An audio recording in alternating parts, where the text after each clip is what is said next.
இந்த காலத்துல நல்லதை சொல்றவங்களே நாட்டுல கொஞ்சம் பேர் தான்டா. அனைவருக்கும் அன்பான வணக்கம்.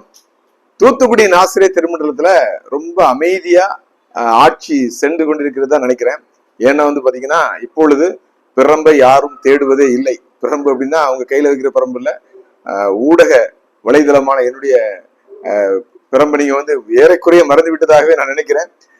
மிகுந்த நல்லது. நானும் அதுதான் எதிர்பார்த்தேன். ஏன்னா பாத்தீங்கன்னா ஒரு நேரத்துல என்னுடைய வாய்ஸ் தேவைப்பட்டது. காரணம் பாத்தீங்கன்னா அங்க நிலவிய சூழ்நிலை வேற. நிறைய சேகரங்கள்ல பிரச்சனை இருந்தனால நம்மள என்ன பண்ணுவாங்க, அப்பப்போ தேடிக்கிட்டே இருப்பாங்க, அண்ணே இதை போடுங்க அதை போடுங்கன்னு சொல்லி வந்துகிட்டே இருக்கும். நம்மளும் போட்டுட்டு இருந்தோம். ஸோ அதற்கு பிறகு பாத்தீங்கன்னா மிகப்பெரிய ஒரு அரசியல் மாற்றம் ஏற்பட்டு தற்பொழுது நிர்வாகம் வந்திருக்குது. ஸோ அது சூப்பரா நடந்திருக்குன்னு நினைக்கிறேன். இதெல்லாம் கேட்பாங்க இல்லையா வரலாற்று நாடகங்கள்ல, மந்திரியாரை நமது ஆளுகைக்குட்பட்ட தேசம் எப்படி இருக்கிறது, மன்னா உங்கள் ஆட்சியில் மும்மாறி மழை பெய்கிறது, எங்களுக்கு என்ன கவலை, மக்கள் மிகுந்த மகிழ்ச்சியாக இருக்காங்க அப்படிங்கிற மாதிரி மகிழ்ச்சியாக இருக்கிறீங்க போல இருக்குது. நன்றி, அப்படியே இருங்க. அதைத்தான் நானும் எதிர்பார்த்தேன். நானும் பாத்தீங்கன்னா இங்க கொஞ்சம் பிஸியா தான் இருந்துட்டு இருக்கேன். ஸோ அதனால சிறப்பாக போயிட்டு இருக்குது. அப்படி போகட்டும். இப்போ பாத்தீங்கன்னா எதற்காக வந்தேன் என்றால், தற்பொழுது பாத்தீங்கன்னா ஒரு ஹாட் நியூஸ் என்ன அப்படின்னா, தேர்ந்தெடுக்கப்பட்ட நிர்வாகம் தூத்துக்குடி ஆசிரியர் திருமண்டலத்தில் கிட்டத்தட்ட பாத்தீங்கன்னா 3-4 மாதங்களுக்கு மேலாகிவிட்டது. தற்பொழுது பாத்தீங்கன்னா ஒரு பாராட்டு விழா வைக்கிறாங்க. யாருக்கு பாராட்டு விழா அப்படின்னா, சினாடு மெம்பர்ஸ்க்கு, சினாடுல இருக்கிற அந்த நிர்வாகிகளுக்கு. ஆக்சுவலி பாத்தீங்கன்னா புதுசாக தேர்ந்தெடுக்கப்பட்டவங்களுக்கு தானே பாராட்டு, அதாவது இவர்களுக்கு தானே பாராட்டு விழா வைக்கணும். ஆனா இவர்கள் சற்று வித்தியாசமாக தற்போது இருக்கிற நிர்வாகம் சினாடுல இருக்கிற நமது ரூபன் மார்க் அவர்களுக்கும், நமது பொருளாளர் அவர்களுக்கும், அது போல பாத்தீங்கன்னா கமிஷனர் அவர்களுக்கும் என்ன பண்றாங்க, பாராட்டு விழா வைக்கிறாங்க. இங்க பாத்தீங்கன்னா ஒரு ஆள் மிஸ் ஆகுது. அதாவது ஜெனரல் செக்ரட்டரி அப்படின்னு சொல்லி ஒரு ஆள் உண்டு இல்லையா, அவர் பாத்தீங்கன்னா இன்விடேஷன்லயே காணும்.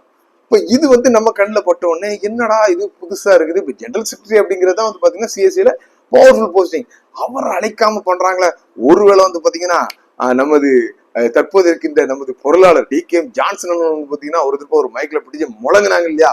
சோ அதனால DKM ஜான்சன் பாத்தீங்கன்னா அவரை கூட்டிங்கன்னா நான் மீட்டிங் வர மாட்டேன்னு சொல்லிட்டு ஒருவேளை நான் பாய்காட் பண்ணிடுவேன்னு சொல்லிட்டாங்களோ என்னமோ தெரியல. இல்லட்னா இப்படி கூட பாக்கலாம் இல்லையா, அங்க இருக்கிற பொதுச் செயலாளர் பெர்னாண்டோ சதன்ராஜா அவர்கள், தூத்துக்குடி ஆசிரியர் திருமண்டலத்துல நம்ம DKM ஜான்சன் இருக்காங்க, நம்மள மைக்ல பொழந்துக்கிட்டாங்க, அங்க போனா நேரடியா போனா என்ன பண்ணுவோம், ஏதாவது நடக்கக்கூடாத விஷயங்கள் நடந்துடக்கூடாதுன்னு சொல்லிட்டு ஒருவேளை சற்று அச்சத்தின் காரணமாக அவங்க வர மாட்டாங்கன்னு சொன்னாங்களா தெரியல.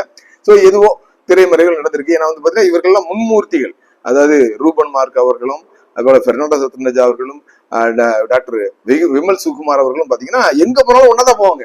ஆனா ஆச்சரியமாக இருக்கிறது, தூத்துக்குடி ஆசிரியர் திருமண்டலத்தில் மட்டும் எதற்காக ஜெனரல் செக்ரட்டரி அவர்களை கலட்டி விட்டு இவர்கள் வருகிறார்கள் என்று தெரியவில்லை.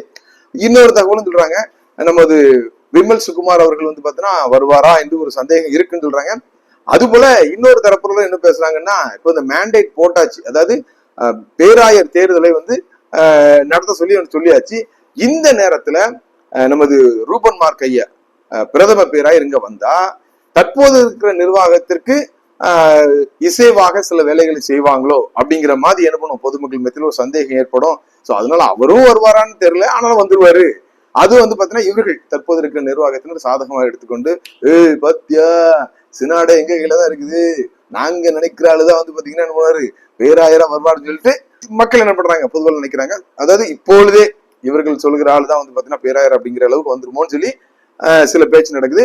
அதற்காக தான் பாத்தீங்கன்னா நமது வலைதளத்துல ஒரு ஆள் போட்டிருக்காரு. அதாவது கடந்த 2003 இருந்து பாத்தீங்கன்னா பேராயர்கள் நமது தூத்துக்குடி ஆசிரியர் திருமண்டலத்துக்கு தங்கவே இல்லை. அவர்கள் பாத்தீங்கன்னா அடிமைகளை போல இருந்தாங்க. அதனால பாத்தீங்கன்னா இந்த தரப்ப எந்த அணியும் சாராத ஒரு தனியான ஒரு ஆயர் தான் நம்ம பேராயர் அப்படின்னு சொல்லி போட்டிருக்காங்க, பொங்கிருக்காங்க. தூவிபுரத்துல இருந்து நினைக்கிறேன் ஒரு DC மெம்பர் போட்டிருக்காங்க. சோ அப்போ மக்கள் இப்பவுமே முடிவு பண்ணிட்டாங்க, இனிமே தூத்துக்குடி ஆசிரியர் திருமண்டலத்துக்கு வர்ற பேராயர் யாருக்கும் அடிமை இல்லாத, நம்ம அன்னைக்கு சொன்னோம் இல்லையா, சுயமாக சிந்தித்து சுயமாக முடிவெடுக்க கூட ஒரு பேராயர் தான் வரும்னு சொல்லிட்டு ஒருவேளை DC மெம்பர்ஸ் ஐயர்வாள்லாம் முடிவு பண்றாங்க என்னமோ தெரியல. சோ அதை மறைப்பதற்காக இல்ல சினாடு இங்க கண்ட்ரோல்ல தான் இருக்கு, சினாடு நாங்க சொல்றதான் கேட்பாங்கன்னு சொல்லிட்டு அவங்களுக்கு இவங்க, அதாவது புதிதாக தேர்ந்தெடுக்கப்பட்டவங்களுக்கு தான் என்ன பண்ணும், பாராட்டுகள் நடக்கும். ஆனா இங்க சற்று மாறுதலாக புதிதாக தேர்ந்தெடுக்கப்பட்டவர்கள், எப்பா தெய்வங்களா எங்களுக்கு நல்ல வேலை பண்ணி எங்களுக்கு போஸ்டிங்க போட்டு உட்கார வச்சீங்க, இல்லன்னா நாங்க கோர்ட்டு கேஸ் அலைய வேண்டியிருக்கோம் அப்படின்னு சொல்லி நமது கமிஷனரி அவர்களுக்கும் நமது பிரதம பேராயர் அவர்களுக்கும் விமல் சுகுமார் அவர்களுக்கு நம்ம வச்சிருக்காங்க. பெர்னாண்டோ சத்யராஜ் அவர்கள் கலந்து கொண்டாரா, இவர்கள் கழட்டி விட்டார்களா தெரியவில்லை. ஏதோ நடந்திருக்கிறது.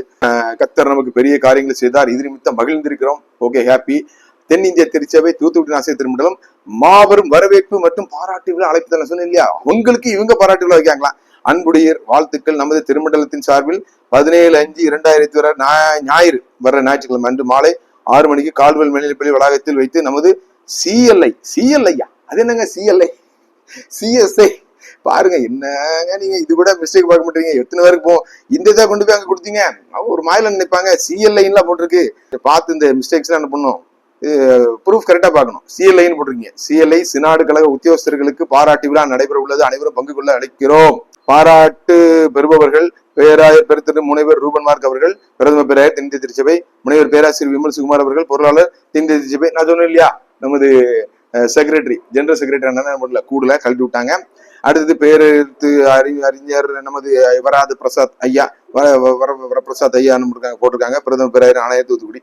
அன்புடன் அழைக்கும் முசஜப்ராஜ் ஐயா, அதே போல டிஜிஏ தாமஸ் ஐயா.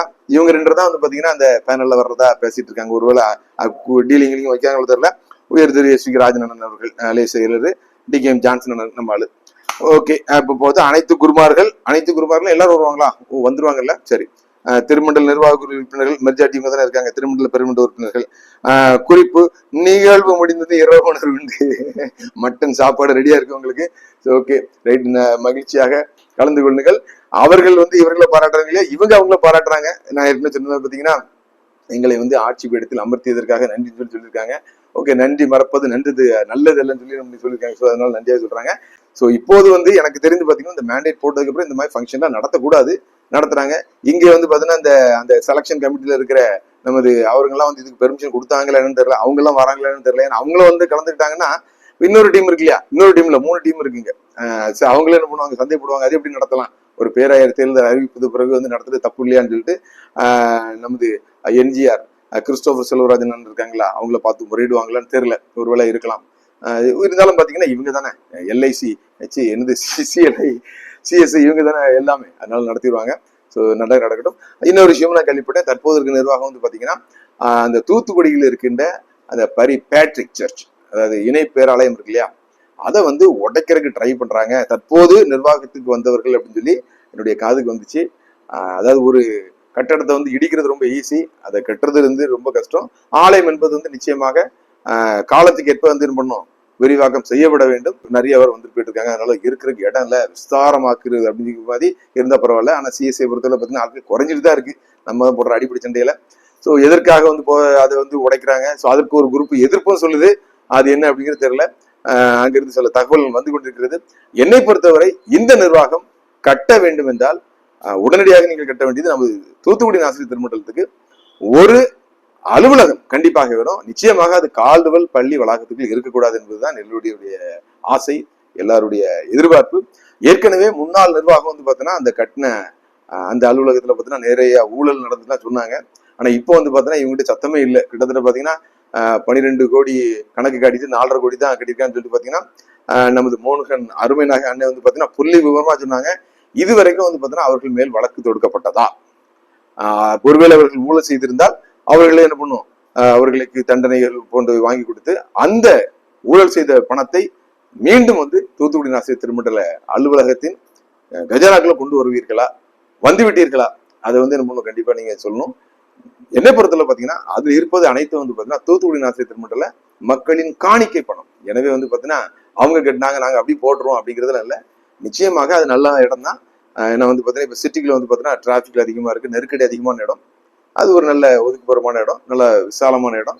அவங்களும் என்ன பண்ணிருக்காங்க, நல்லாதான் கட்டியிருக்காங்கன்னு நினைக்கிறேன். ஸோ அந்த ஸ்திரத்தன்மை எல்லாம் பரிதோசனை செய்து அந்த இடத்துல நிச்சயமாக தொடர வேண்டும்.